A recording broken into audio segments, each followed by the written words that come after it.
Assalamualaikum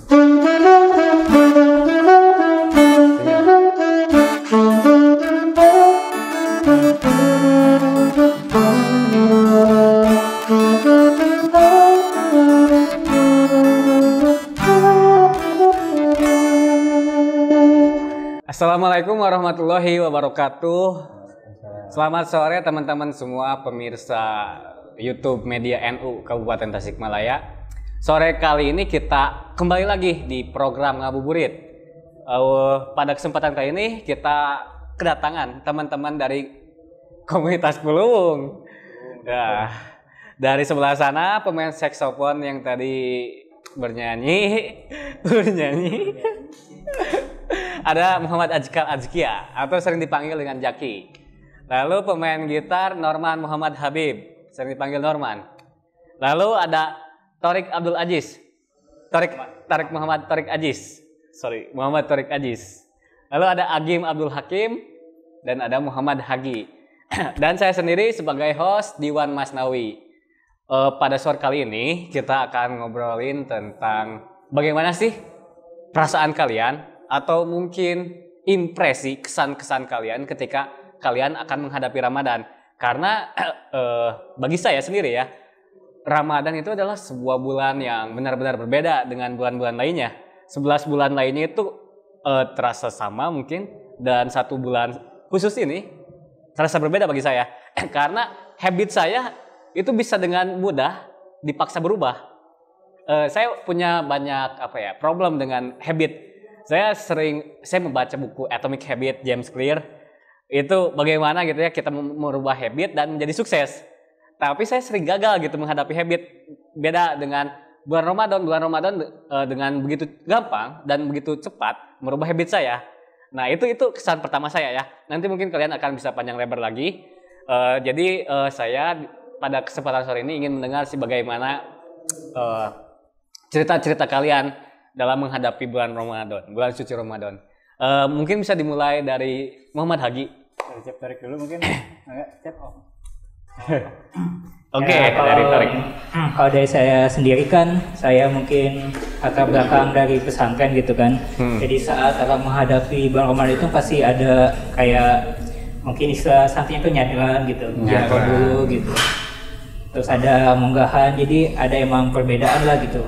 Soalnya kan emang kegiatan sehari yang harusnya udah normal tiba-tiba berubah secara drastis gitu.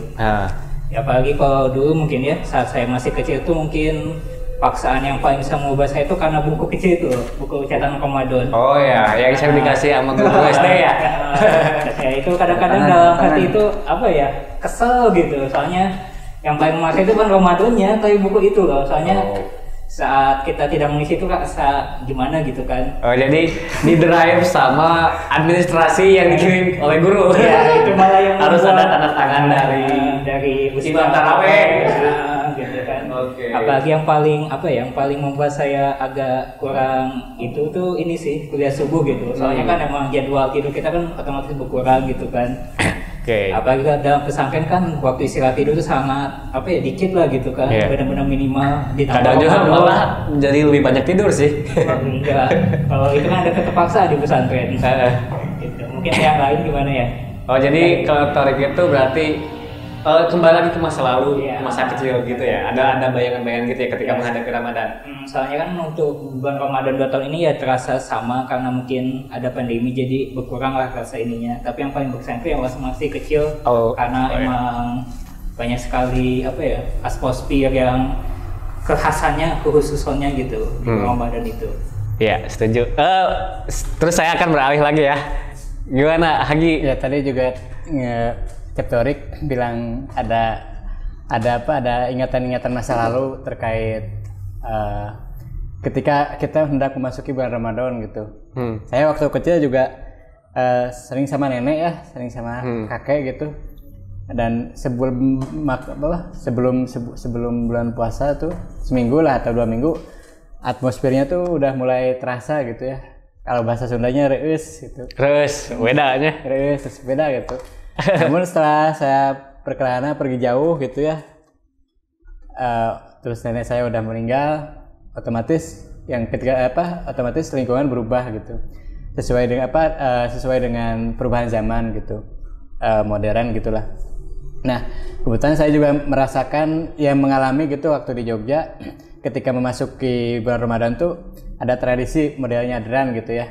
Nyadran itu semua kalangan bisa ikut, yang Muhammadiyah, yang NU, yang lintas ormas, lintas apapun gitu. Yang penting manusia lah. Bahkan makhluk halus pun diundang gitu. Makhluk halus apapun. Dan itu tradisi itu ya kita kalau di kita ziarah lah ke makam gitu. Bebersih makam, terus biasanya bersih halaman atau masjid ya karena mau dipakai taraweh atau apa gitu ya. Nah terus ada lagi satu tradisi di Jogja tuh di Jogja apa di Tasikmalaya? Di Jogja. Oh di Yogyakarta. Karena saya udah lama gak ke rumah gitu ya, dan hal-hal itu udah hilang gitu. Udah gak ada gitu ya. Ter-replace gitu ya. Terus kalau di Jogja tuh dia istilahnya apa saya lupa istilahnya, tapi dia ke sumber mata air untuk mandi besar. Mandi besarnya dalam arti mandi hendak memasuki bulan Ramadan. Adus. Adus gitu. Dan itu ternyata emang ada riwayat dalam nenek kearifan luhur gitu, kearifan tradisi.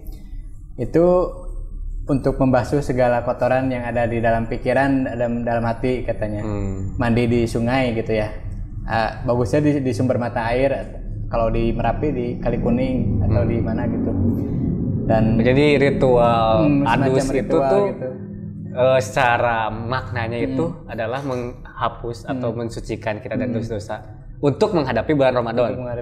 Nah, saya juga ingatan itu waktu ini bagi ingatan tadi tradisi itu ternyata membawa saya ke masa kecil waktu Ramadan tuh, waktu puasa suka main ke lahar tuh di Tang Banteng, jadi sungai yang dialiri dari Galunggung langsung. Dan kita bulan puasa tuh suka main ke sana gitu waktu kecil. Bulan puasa. Nah, bulan puasa ternyata mungkin ngikutin orang tuanya yang dulu sebelum memasuki Ramadan tuh suka ke sana gitu tanpa saya sadari. Tapi tanpa ada referensi gitu. Tanpa ada referensi karena udah terputus mungkin ya, nggak tahu kenapa. Nah, tapi ke sana itu ya anak kecil ya main gitu ya. Kadang nyemen. Walah. Kadang gitu. Kadang main bola gitu ya, kadang ngojay gitu, dan tanpa aturan gitu. Di bulan puasa. Di bulan puasa. Kayak gitu ya. Nah, Oke, jadi kalau ini juga kan menyangkut tradisi-tradisi yang ada di berbagai belahan Nusantara ya. Ada di Sunda, di Lemurna gitu, ada juga di Yogyakarta. Itu kan misal kalau tradisi itu berarti sosial secara luas ya. Saya ingin seperti ada sentuhan individu, bagaimana perasaan pribadi gitu. Misal kayak tadi saya senang banget menyambut Ramadan karena Ramadan itu bisa jadi pengubah habit saya gitu. Yang biasanya di bulan selain Ramadan saya susah banget ngatur habit gitu. Habit saya ya nggak sehat misal atau gimana gitu. Tapi kalau puasa itu kayak tiba-tiba ada sebuah rules yang bisa dengan begitu mudahnya membuat habit saya lebih teratur lah. Saya lebih senang, lebih merasa bahagia dan produktif di bulan Ramadan, terutama beberapa tahun kebelakang ini sih. Nah kalau misalnya Agim, bagaimana nih pendapat pribadi Agim? Yuk ya ini pendapat pribadi gitu ya, ketika Agim akan menghadapi bulan puasa. Ya tentunya ketika kita menyambut bulan puasa, untuk diri saya sendiri, pribadi saya sendiri, saya tentunya sangat merasa bahagia gitu, senang. Ada rasa sukacita gitu. Bagaimana cara kita, ya pasti marabannya Ramadan tuh, menyambut Ramadan tuh seperti menyambut tamu gitu. Kan tamu itu pasti harus disambut dengan sukacita. Karena memang bulan ini bulan yang sangat agung gitu. Dari bulan-bulan yang lainnya. Maka yaitu ya dulu-dulu kita di bulan-bulan lainnya kita malah down gitu dalam ibadah. Ya dalam bulan Ramadan ini kita harus mungkin bisa improve lagi gitu. Untuk bisa lebih melesat dalam ibadah lagi. Bagaimana cara kita mempersiapkan bekal juga? Kita berlomba-lomba mengumpulkan amal gitu di bulan yang sungguh berkah ini gitu. Oke. Nah ini pendapat Agim, pendapat Ajka gimana nih? Terkait bagaimana sih pandangan Ajka gitu ketika menghadapi bulan Ramadan? karena saya orangnya kan insomnia. Insomnia. Jadi biasa tidur jam 2 pagi. Karena Ramadan insomnia saya kualitasnya naik. Oh, Kualitasnya naik. Jadi subuh. Karena kalau tidur jam 2 pasti kagok. karena harus sahur. Terus kalau Jadi berkeedan gitu insomnia. Edan asli. Jadi makin edan insomnia. Tidur habis subuh terus bangun-bangun ada lohor. Lumayan. Puasanya kerasa. Aya 2 adan deui. Puasa setengah hari ya. Terus kalau ngomongin bulan Ramadan yang saya inget tuh kalau pas kecil adzan maghrib tunggu-tunggu. Sekarang kan nyantai jadi karena mungkin udah senior. udah minang gitu. Jadi udah nggak kerasa. Kalau misalkan dekat-dekat maghrib nih biasanya kan ada makanan. Tunggu ada mana ada. Kalau sekarang kan udah biasa. Tapi anehnya kalau inget kecil tuh walaupun laparnya kerasa banget, tapi kalau misalkan sore-sore ada yang ngajak main bola, hayu gaskeun. Kalau sekarang kan gak terlalu gimana gitu ya. Cuma memang masih banyak yang hiperbola kayak misalkan lihat Foto. lihat kecoa, lihat kurma itu kan cuma hiperbola, pasti aslinya mah aqua. Tapi yang bikin sekarang berbeda tuh jadi mikirnya kayak gini, kalau misalkan dulu kan kita selalu dikasih tahu bahwa kalau misalkan ini yang orang nggak punya rasain. Kalau sekarang nggak gitu. Gimana? Oh jadi kan sering-sering ada yang bilang kalau berpuasa itu adalah bagaimana kita menghayati orang miskin. Kalau sekarang menurut saya nggak gitu karena itu terlalu apa ya namanya? Rasis. Udah kolot. Iya. Kalau bagaimana sekarang, orang miskin gitu ya? Kalau sekarang mah bukan kayak gitu mikirnya.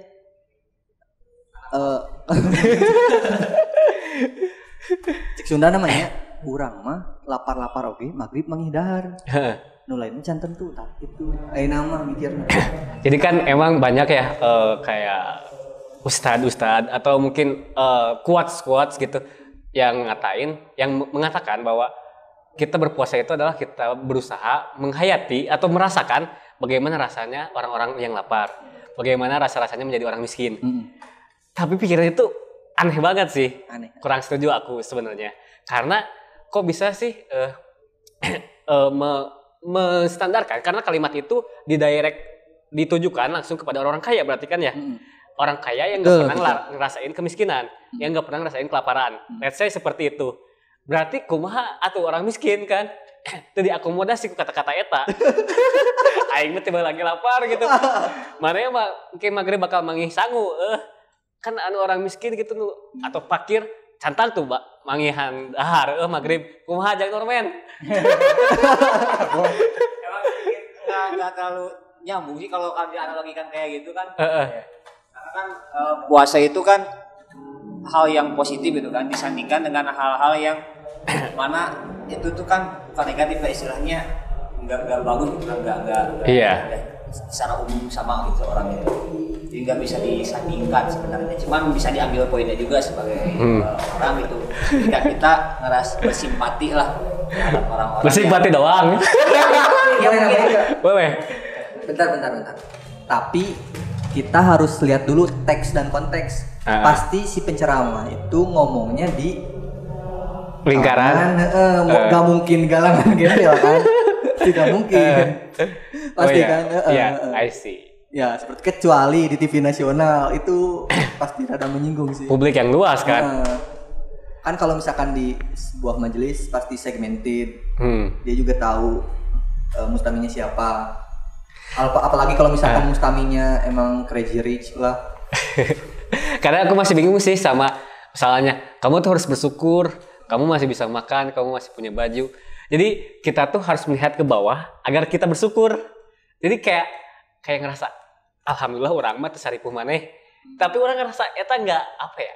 Secara kemanusiaan gitu ya. Kayak gimana ya? Kayak nyukurin orang lain. Kayak apa? Kayak ngelebokin orang lain, lebok sih ya orang mantu gitu. Jadi kayak saya pengen dengar juga sih bagaimana sih pendapat kalian tentang konsep bersyukur gitu. Konsep bersyukur yang tidak melihat ke bawah gitu, tidak merendahkan orang lain. Ada yang punya pandangan terkait konsep bersyukur yang agak advance gitu? Karena itu udah menurut saya ya itu udah terkonstruk sama masyarakat ya. Jadi kayak seolah bersyukur tuh jadi barang mahal gitu ya, jadi barang mahal yang bisa diakses oleh orang-orang kaya doang gitu. Ujungnya ya yang ke bawah tuh orang miskin pun kadang gini, orang miskin orangnya bersyukur untuk liput tibatan anu di kolong jembatan bakal selalu kehanap, sedangkan di titik terendah mahana bersyukur kasaha atas saha gitu. Kalau misalkan bicaranya seperti itu ya mungkin kan mungkin kita sudah pernah mendengar juga kan kalau bahwa ayat itu kan turun tuh ada yang ayat tertulis, ada yang tidak tertulis juga. Yang mungkin ayat-ayat yang tidak tertulis itu ayat kauniyah sama ayat kauliyah kan.